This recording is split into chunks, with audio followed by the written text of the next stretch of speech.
I want to go to Colossians, the letter to the Colossians. The first chapter we read from this also a few weeks ago. We talked about Genesis 1, verse 1. We saw the beautiful connection there.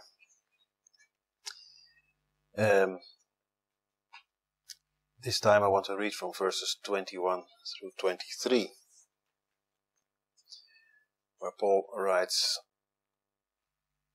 "And you, that were sometimes alienated and enemies in your mind by wicked works, yet now hath he reconciled in the body of his flesh through death, to present you holy and unblameable and unreprovable in his sight. If you continue in the faith, grounded and settled, and be not moved away from the hope of the gospel, which you have heard, and which was preached to every creature which is under heaven, whereof I, Paul, am made a minister." Okay, until there.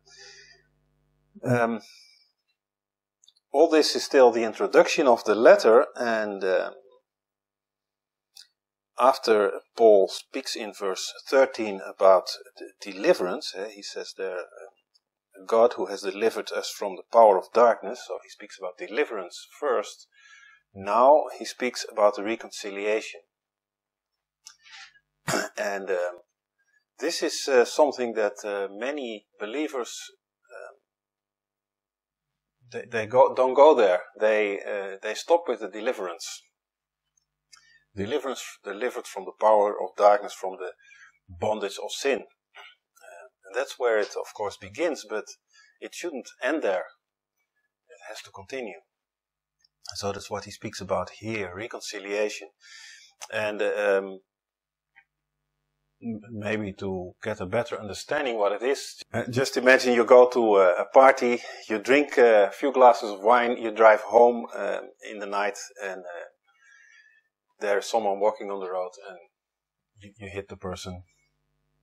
Let's say it's a man. You hit the man, and he breaks both his legs. So you have now a big problem, and you are convicted, and you have to go to jail for a certain time. Now, while you're in jail, your lawyer does his work, and he appeals and proves that this person should not have walked there. This was not a place where you're allowed to walk, and therefore you are out before the end of your sentence. You get the rest of your sentence annulled. So you're delivered. You're now free. You did your part, but you're delivered because of the work of your lawyer. Now, in your heart, you know you drank a bit too much, and when you would have been sober, you would have avoided to hit this person. So it doesn't feel right inside, although legally you're okay, but it doesn't feel right. Now, let's say a few months later, you meet the guy that you hit on the street. He's healed now. He walks again. You meet him, and he recognizes you, and you talk, and you ask him how is it going now, and he says it's okay, and I forgive you for what happened, and you shake hands and maybe have a coffee, whatever. That's reconciliation. Now, this sore feeling you had in your heart that things were not right, it is made right. So the deliverance is just the beginning. The deliverance is it's certainly not the end. Without reconciliation, it's basically just a legal procedure. And if you look at the Old Testament template, you see it very clearly. When the Israelites were in bondage in Egypt, they were delivered from bondage. When they were led out through the sea, the Egyptians were crushed and they were free. They were delivered. But they weren't all of a sudden very godly people, and they hardly knew the God that freed them. So there was no relationship yet or anything. But they were delivered. They were free. But that was just the beginning of the journey. The actually process of reconciliation began when Moses was called upon the mountain. That's when God made them his people and made himself their God. And he promised this beforehand in Exodus 6, and we read this part also when we talked about the different cups. Probably we'll refer to it again at Pesach, Passover. But there, way before the actual Exodus, God promises, explains to Moses what is going to happen. He says, "Wherefore say unto the children of Israel, I am the Lord, and I will bring you out from under the burdens of the Egyptians." That's the deliverance. "I will rid you out of their bondage, and I will redeem you with a stretched out arm." So there's redemption, there's a legal deliverance, and with great judgments. And now it comes, "I will take you to me for a people, and I will be to you a God. And you shall know that I am the Lord your God, which bringeth you out from under the burdens of the Egyptians." So that is the reconciliation. After the deliverance comes the reconciliation. And that completes, in a way, this whole process. Now, what God is doing there is quite something. If you think of the example of the man, you broke both his legs and you meet him now months later and he says, "I forgive you," that's quite a thing. Most people actually would not do that. They would be angry still, sore about it, that you made their life so difficult, and they would not just say, "Okay, I forgive you." That's quite a thing. But even, okay, this is on a human scale, we can still imagine that, but what Paul presents here is quite something different, because he says, you are enemies in your mind. So we are not only victims, but we are actually enemies of God. And he says, "I forgive you." So it's not enemies in the ways of man, but it's enemies in a spiritual sense. So first we need this deliverance from the power of darkness, but then we need reconciliation, because why? Well, he also explains this. He says, because you were alienated and enemies. Alienated means strangers. We totally separated. To be an alien, we use it also for creatures from other worlds. It's the most strange that you can be. It's not even a neighbor, but it's really a stranger, alien. So we are alienated, strangers to God by nature. And so we need this reconciliation that we don't deserve, because we are also enemies. And what does he say? How did this happen? In the body of his flesh through death. So God had to come in the flesh to do this. And of course, in Jesus Christ. It is Jesus who did the work. He delivered us. It is all and only by his power that we were delivered. Think again of the Egyptians that went through the sea. There was only God's power that did that miracle. There was nothing that the people did to make the sea go apart or anything. They just had to wait there for God to do the miracle and enjoy their freedom, their escape at that moment. So this is all by Christ's power, the deliverance. However, the reconciliation is another thing. The reconciliation requires our willingness and our cooperation. Otherwise, there cannot be reconciliation. If the person stretches out his hand and says, "I forgive you," but you are angry and you walk away, there's no reconciliation. It has to have our cooperation, our willingness.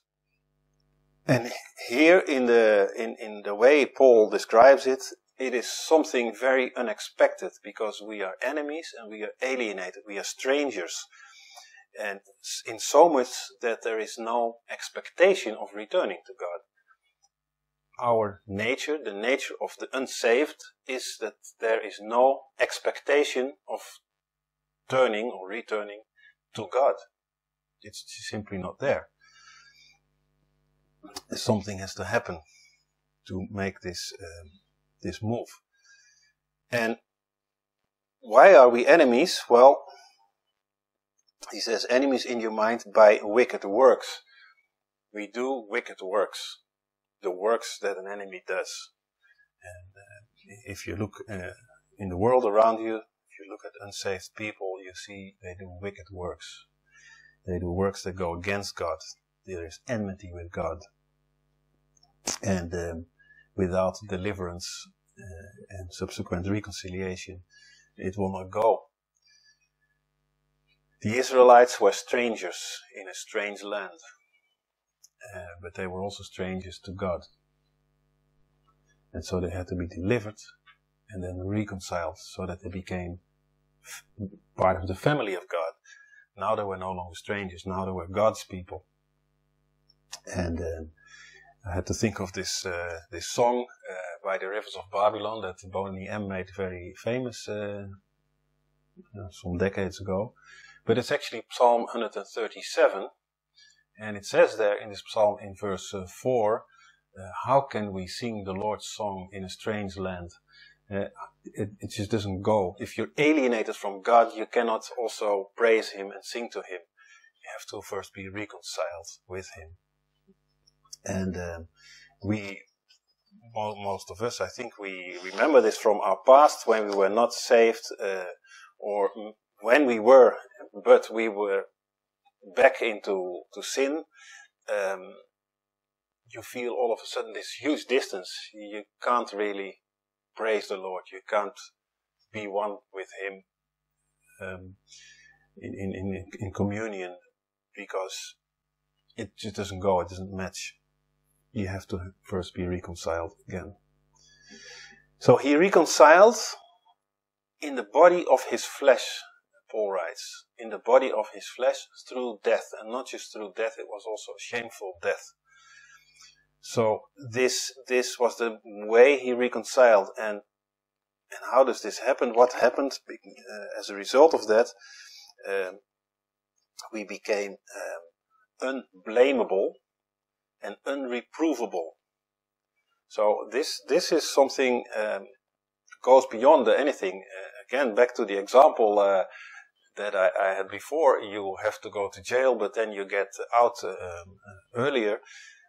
Whenever you would commit another crime and you come back in court, the judge would pull up your record and say, yeah, you were convicted before for this and that.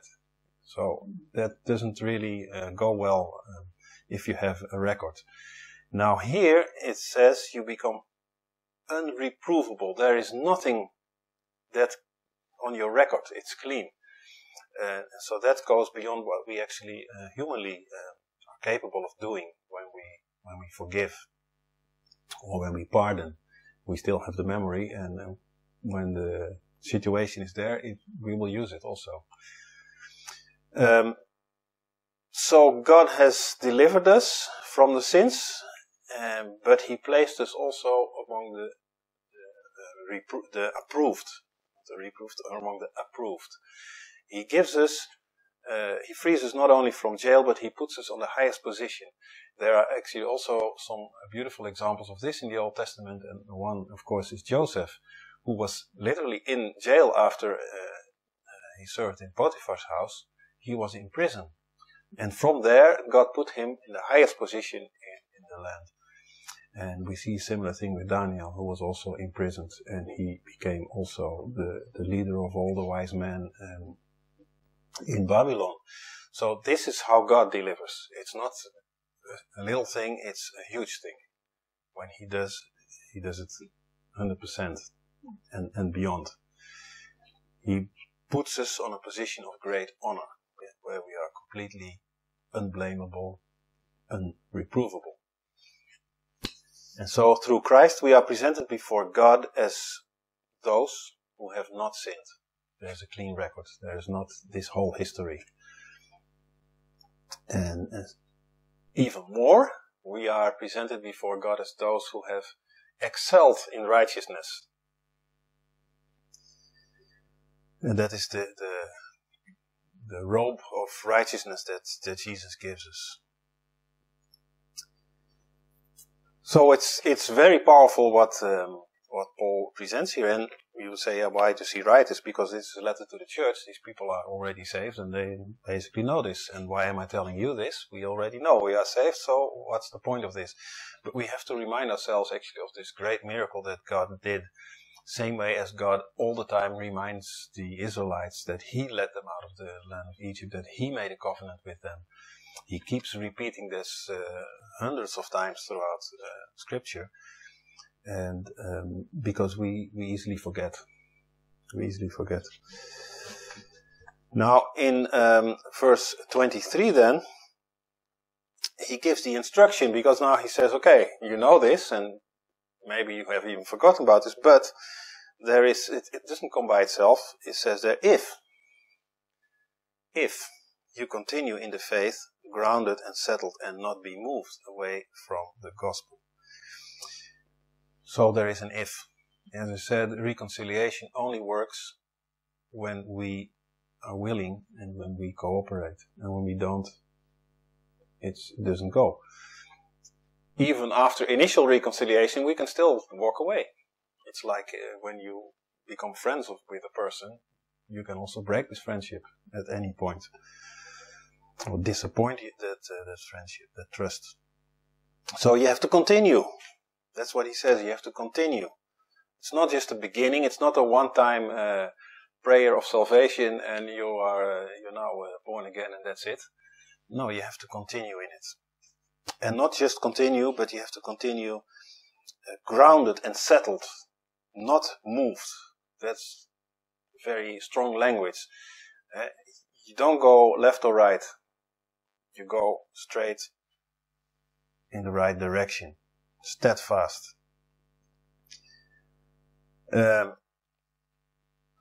He doesn't give here a whole list of rules, regulations, religious ordinances. He doesn't say you have to keep all the 10 Commandments or all the 613 parts of the law as we find in the Torah. He doesn't give all this heavy burden. He simply says, continue. Continue in the gospel that you have heard. It's not burdensome what God gives, what he instructs us. And he says it is the gospel of Christ. It is, that's the gospel, that's the one who delivered you. Anyone who believes anything different than that gospel is actually moving away from the path. He's going left or right. And he says also, this gospel is also not strange to you. You have heard it, with the gospel which you have heard. It's nothing new. Again, something you would say, yeah, of course.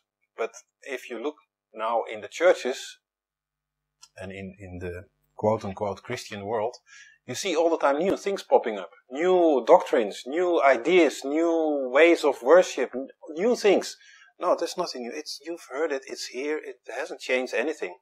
It's solid. This is, again, nature of man. He easily gets bored or used to things. He wants some entertainment or excitement or emotional triggers, and so he goes to search other things. No. It is exactly the gospel which you have heard, and stay grounded in that. He says also, it was preached to every creature which is under heaven. So there's also no way to say, I did not know this or that. No, once you come to the point of choice, you know what it's about. You know what you need to know at that moment. And he says, which you have heard, and it was preached to every creature. You have heard it, it's personal. And then he says, I testify of this, I am a minister. And he says also, which was preached, it is already believed by others, and he is his own witness of that. It's already believed. There's nothing new with that regards. So, as I was reading this, I was thinking, okay, so if you continue in the faith, what does it mean? How do you continue? What do you do? And of course, you can think again of the Israelites who go through the desert and all the things that happen. They were sort of continuing, but yeah, there were actually only few who made it. But then I was led to Joshua, which was quite profound because I hadn't thought of this at all. But Joshua is, of course, the successor of Moses in leading the Israelites into the land. Moses led them through the wilderness out of Egypt, but it was Joshua who led them into the promised land, and with whom they fought all these battles, beginning with Jericho.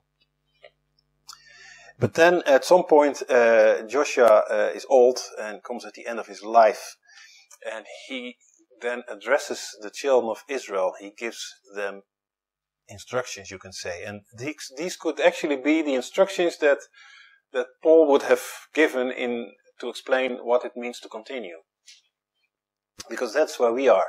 We are there, delivered. We know the gospel. We have it in our hearts, but we have to continue, and we have to continue without moving left or right. We have to continue steadfast. And so let's see what Joshua says there in chapter 23, verse 6. He says, "Be ye therefore very courageous to keep and to do all that is written in the book of the law of Moses, that you turn not aside therefrom to the right hand or to the left, that you come not among these nations, these that remain among you, neither make mention of the name of their gods, nor cause to swear by them, neither serve them, nor bow yourselves unto them, but cleave unto the Lord your God, as you have done unto this day. Take good heed," this is verse 11, "take good heed therefore unto yourselves that you love the Lord your God." Okay, he says, if you notice, he says the same, cleave to the Lord as you have done until this day. This is continue. You've done it before, continue this way. So what does he tell? He gives here certain instructions. What is your duty? What you should do? But he also gives between the lines the dangers that are lurking, and he then gives the solution, how to overcome these dangers. So these three things are basically in here. So what is the duty? The duty is devotion. Be devoted to God. That is maybe the best word there. Be courageous and keep to do all that is written. So devote yourself to this. And it is personal. It's not a corporate thing, it's personal to begin with. Devotion of your heart, which means practically draw near to God in prayer, through His Word, walk with God, seek Him, be like Him. As James writes, draw near to God and He will draw near to you. So this is the personal devotion. So how does this work? Well, he says, be very courageous to keep and to do all that is written in the book of the law. So to keep God's law, in order to do that, you have to be not just courageous, but very courageous. And I think in our time we begin to see how true this is, because the laws of the world are so opposing God's law more and more day by day, that you have to be really courageous to stand with God's law. Now, some would argue, reading this, okay, we have to keep the law of Moses. We have to go back to the law. That is, of course, that would be so if the Bible would have ended here. But we know, of course, that a lot happened after this. Joshua and the Israelites at that moment, they were under the what we usually call the Old Covenant. And this is what God did to show He is their God and they were His children. He gave them the law. And so what basically Joshua is saying here, be courageous and obey God. Obey the covenant under which you are. And so we do the same. if we go back to Colossians, what Paul writes is, he says, you are delivered through the body of flesh and through death. So it's Christ. He made a new covenant. As we can read in Matthew 26, it's a new covenant. So we do exactly the same that Joshua says here. We obey that which we have promised under the covenant. And we are under the covenant of the gospel of Jesus Christ. And so we stay in obedience to that covenant. Not literally to all the ordinances in the law of Moses. Of course, we went through that when we went through the letter to the Galatians at length. So the key here is obedience, active obedience. Do it, and it will require courage from time to time. But this is what you have to do. This is how you prove that this devotion in your heart is true. Because if it is just emotions, then it will not work out practically. It has to be followed by this practical, active obedience. So that is what we find here. Another thing that he instructs says, come not among these nations, these has to remain among you. There were many Canaanites left that had all kinds of pagan and idolatrous customs, and he says, don't mix with them, don't even mention the name of their gods, don't intermarry with them, stay away from it. And this is exactly what we also experience. We are in a world that is far away from God, that is idolatrous, that is full of sin and filth, and so we have this instruction, stay away from it, stay pure. So after obedience we also have purity or holiness. We have to keep pursuing that. If we don't, then God cannot accept our devotion, our sacrifices, if you will. This happened absolutely to the Israelites. They didn't keep this advice, and so what happened at some point is that they were still doing what the law said, but at the same time they were also part of the world around them, and so that's why I quoted here from Isaiah 1, it's the first chapter, and just a few verses, but the whole chapter speaks for itself. Isaiah 1 verse 11, God says, to what purpose is the multitude of your sacrifices unto me, saith the Lord? I am full of the burnt offerings of rams, and of the fat of fat beasts, and I delight not in the blood of bullocks, or of lambs, or of the goats. When you come to appear before me, who hath required this at your hand, to tread my courts? Bring me no more vain oblations. Incense is an abomination. Maybe you remember what incense stands for from the study of the Tabernacle, with the altar of incense.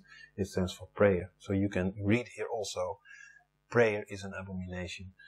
This is in line with what you can also find in Proverbs. Incense is an abomination unto me, the new moons and Sabbaths, the feasts, the calling of your assemblies, your fellowship. I cannot away with it. It's iniquity, even the solemn meeting, even your fellowship, your church meeting, if you will.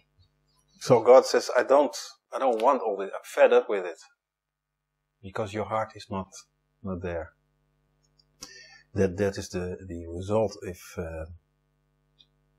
if we violate this or ignore this instruction that Joshua gives here. Obviously inspired by God, do not go among the world, not conform to the world, but rather be transformed. And he says even go not aside to the right hand or to the left, so go steadfast straight. So what is the danger? There are many dangers. When Joshua comes to the end of his life, And he fears that when he will no longer be there, he fears that the Israelites will go astray. Not because he knows that he is such a good leader, but he knows that God has used him and Moses before him to lead the people and to convict them also. And I think Moses was quite assured at the end of his life that Joshua would continue in the same way, but apparently Joshua is not, and rightfully so if we read the rest of Scripture.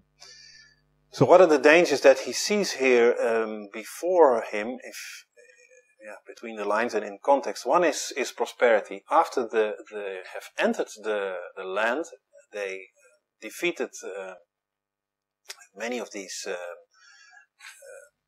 basically Nephilim tribes. They had a long time of prosperity. They had rest, they had peace. They were living now in a promised land and everything was quite alright actually. And when things go well, it's very easy to get off guard, to be not so attentive, not so strict. And so he sees this danger. Prosperity is nice. It can be a great blessing, but it's also a danger. And you see exactly this in the Western world where things go well. You see that Christianity is very shallow. And in countries where there's lots of persecution, the faith is so strong. It's beyond belief sometimes. So prosperity, yes, it's also danger. He sees this. And another thing is, of course, the bad example. The bad example of the Canaanites that remained there. They, with their idolatry and immorality, they were a bad influence to the Israelites. And this was always a temptation to join them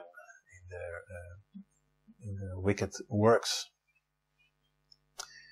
And so this is the same for us. We are surrounded by people who live unholy, worldly, immoral, in direct enmity with God.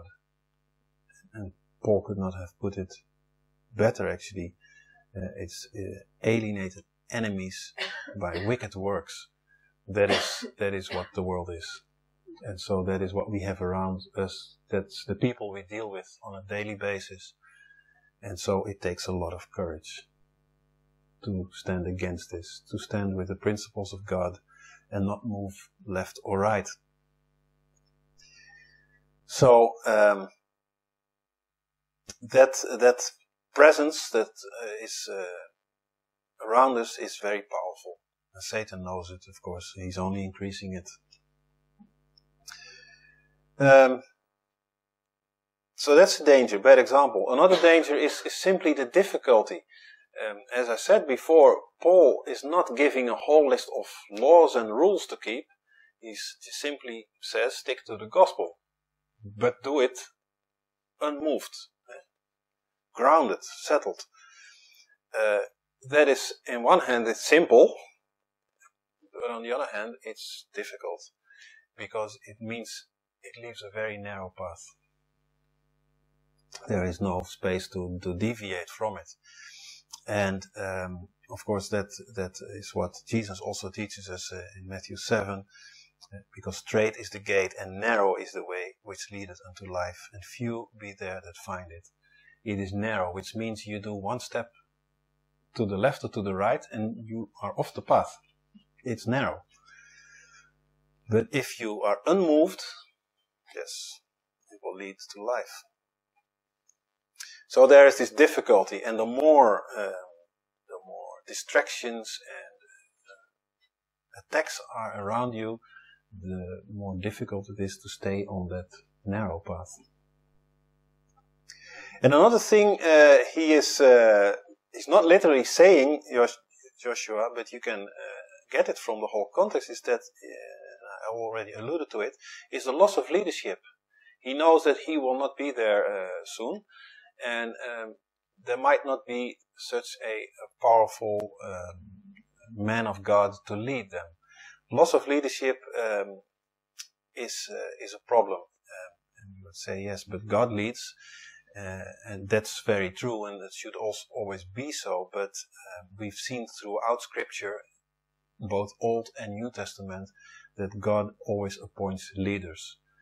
The nature of man is so often likened to that of sheep, and sheep without a shepherd, they can't survive. And so God appoints leaders, and that's important. You see what I just read from Isaiah 1, that God says, I don't even like your solemn meeting. So when you meet, when you come in fellowship, it doesn't mean anything to me because your heart is not there. Which means they were also meeting. They were also meeting in groups under leadership. And we see this, of course, in the epistles of Paul, when he addresses the churches, and in most cases, in the end of the letters, he greets the people who have the specific fellowship in their homes.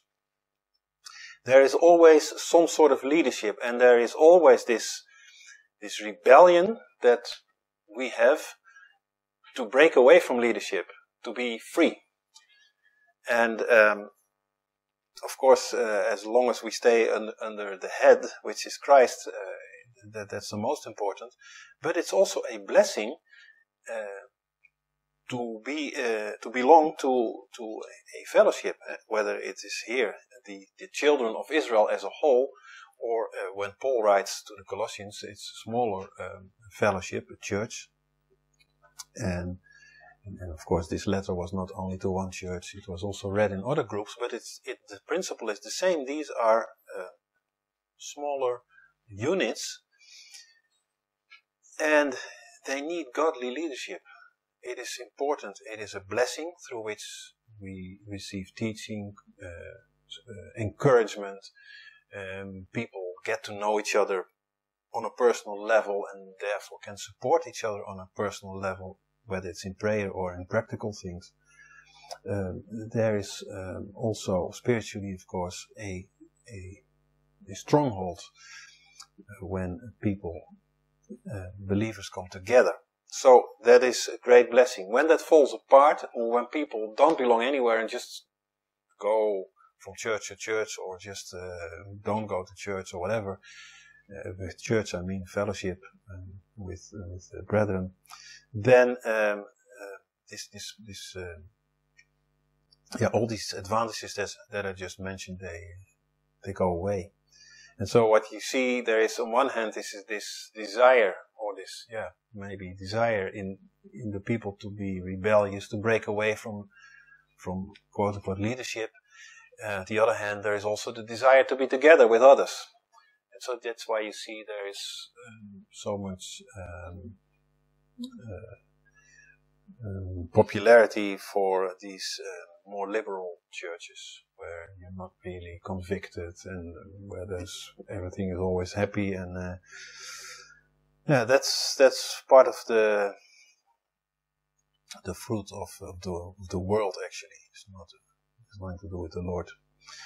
So Joshua sees the danger of this leadership by godly men, that this will lead the people to easily go astray. So then he gives also how to overcome these dangers and fulfill these duties, if you will.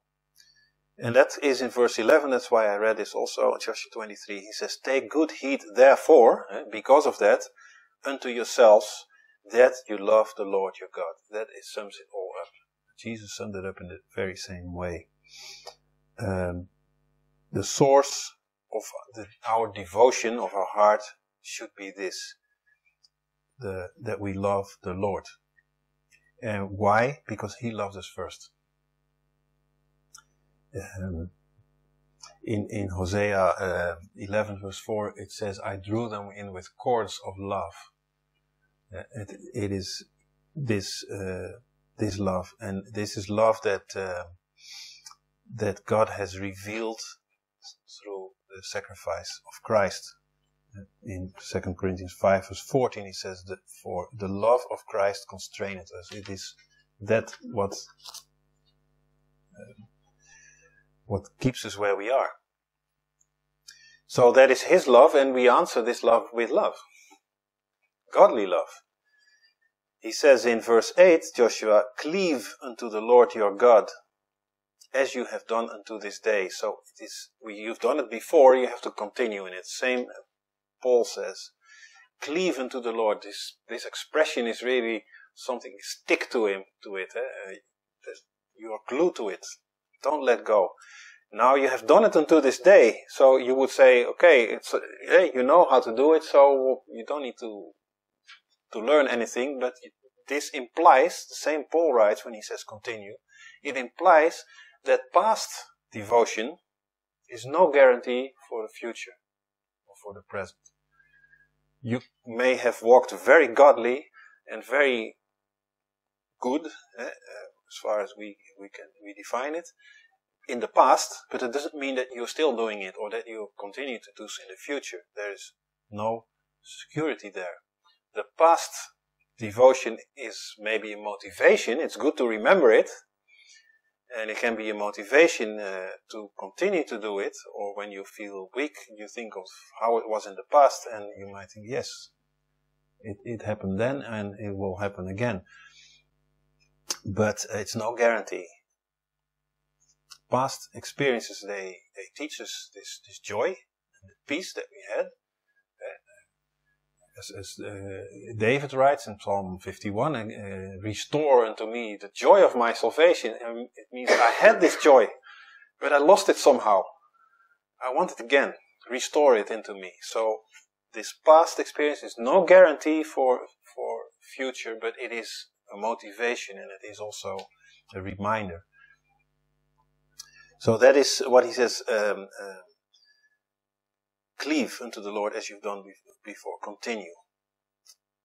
That you love the Lord your God in verse 11. Now, we need to love God. That is the love toward, our love toward Him. So His love toward us, it is, well, we cannot even comprehend what it is, but that is what delivered us. That is what allowed us to be reconciled with Him. But how is our love back to Him? The word love is completely hijacked. But when we want to understand what this love is, well, the short description is in 1 Corinthians chapter 13, of course. But it is a love that, first of all, it must be genuine. Isaiah chapter 1 clearly shows this. If it is not genuine, if it is just doing things to show off some kind of quote-unquote love, it is not what God desires. It must be genuine.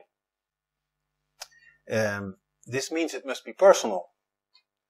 If it is not from your heart, then it's not there. You cannot be inside a group that are all praising the Lord and singing and doing this and that and say, see, I love the Lord. If it's not in your own personal heart, it's not there. It's father-child. That's the relationship, and so it's very personal. It is also joyful. It's not cold love. It is joyful and it's full of desire. If there's no desire, it's most likely not genuine. And it is proved. The love has to be proved, not by works, but by sacrifice. And the sacrifice that we give is the sacrifice of our heart, of ourself. It's death to self. That's why it's called self-devotion. And so, again, if it is a mechanic thing of just doing things, all this is failing. It will not be personal, it will not be joyful, there will be no desire, and it will not prove itself. So, these are easy things to see.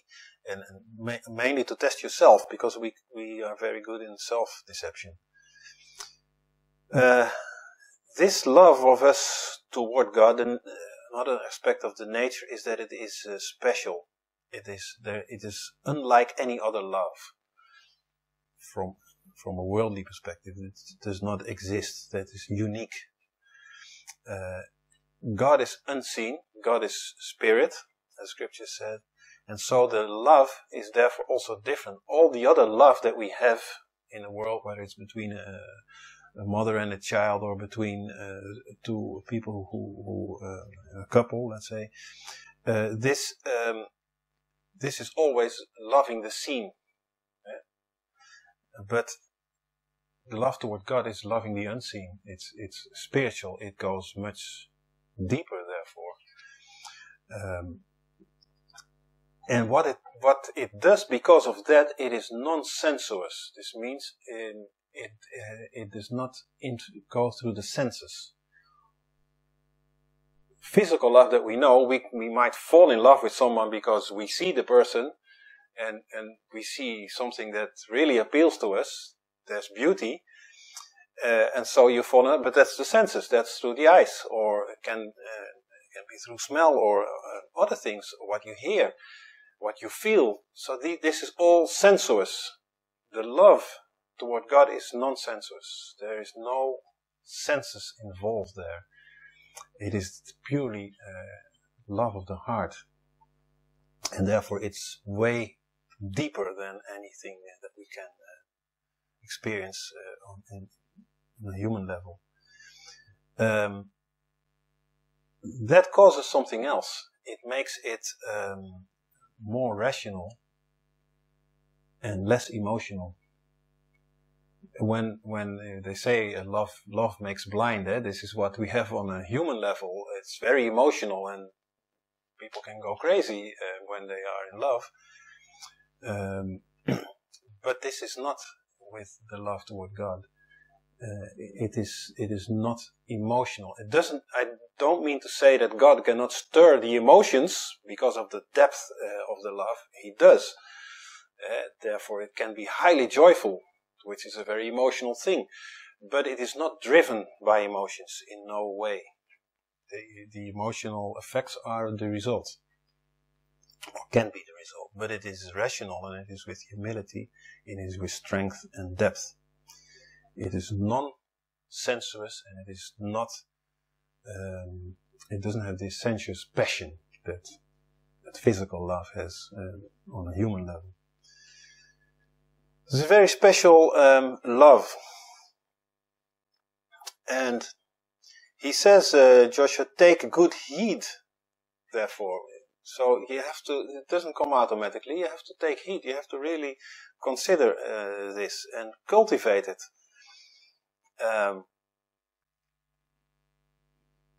Since it's rational, you can think about it, you can meditate on it, and you can obviously read about it in Scripture. Why do we love God? Because He loved us first.